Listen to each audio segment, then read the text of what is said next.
j'espère que vous allez bien. Alors pour cette première vidéo, j'ai décidé de vous présenter mes 3 coups de cœur comics de 2023. Alors j'espère que ça va vous plaire, en tout cas c'est parti.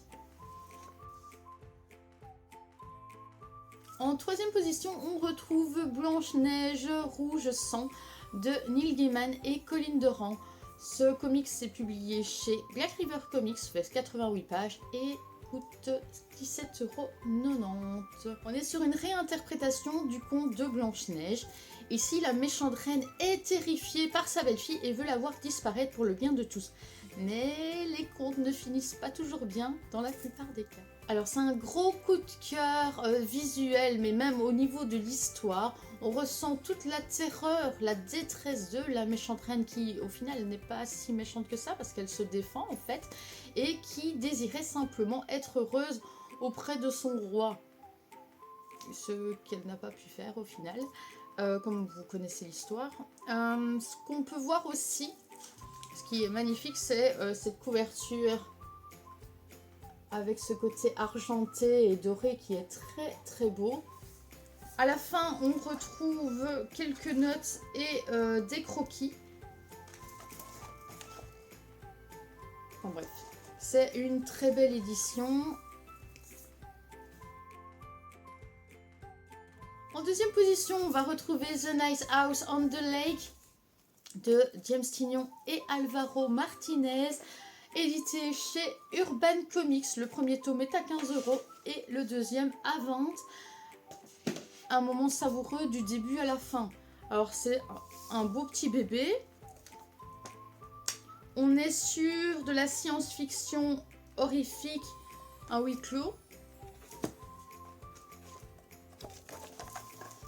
Voilà comment ça se présente. Je vais mettre quelques planches sur le côté. Les différents personnages vont recevoir une invitation de Walter afin de se retrouver sur une île pour parler du passé, des bons souvenirs. Mais tout va basculer quand ils vont apprendre que c'est la fin du monde. Et là, c'est la panique. Ils sont sur cette île avec aucun moyen de partir. Que se passe-t-il ? Et que va-t-il arriver ? Alors c'est un comics très sombre sur fond d'apocalypse et atroce dans le sens où les personnages ont accès aux réseaux sociaux mais ne peuvent rien faire. Les personnes qu'ils aiment le plus au monde ne sont pas avec eux. Et voilà, ils sont sur cette île, ils sont complètement démunis. Oui, cette île a l'air paradisiaque. Pourquoi tout le monde meurt et chez eux rien ne se passe ? Tout est paisible. Où sont-ils ? Et au final, qui est vraiment Walter? Voilà, toute cette question dans les 2 tomes. À la première place, on va retrouver mon gros coup de cœur de l'année, Gideon Falls, qui est une réédition en 2 tomes, donc l'intégrale. Chaque tome coûte 39 €, donc ici c'est un beau gros bébé de 432 pages. Avec un duo génial, donc Jeff Lemire et Andrea Sorrentino. J'adore, c'est vraiment un duo que j'aime énormément. Donc on est sur du fantastique, thriller, suspense. Norton Sinclair est considéré comme quelqu'un de complètement perturbé qui a besoin d'une aide psychiatrique. Il est sûr et certain que les déchets de la ville regorgent des clés d'une chose étrange qu'on appelle la Grange Noire. Ailleurs, à Gideon Falls, le père Fred rencontre sa nouvelle paroisse. Mais il va faire des découvertes étranges qui vont le mener à cette fameuse Grange Noire.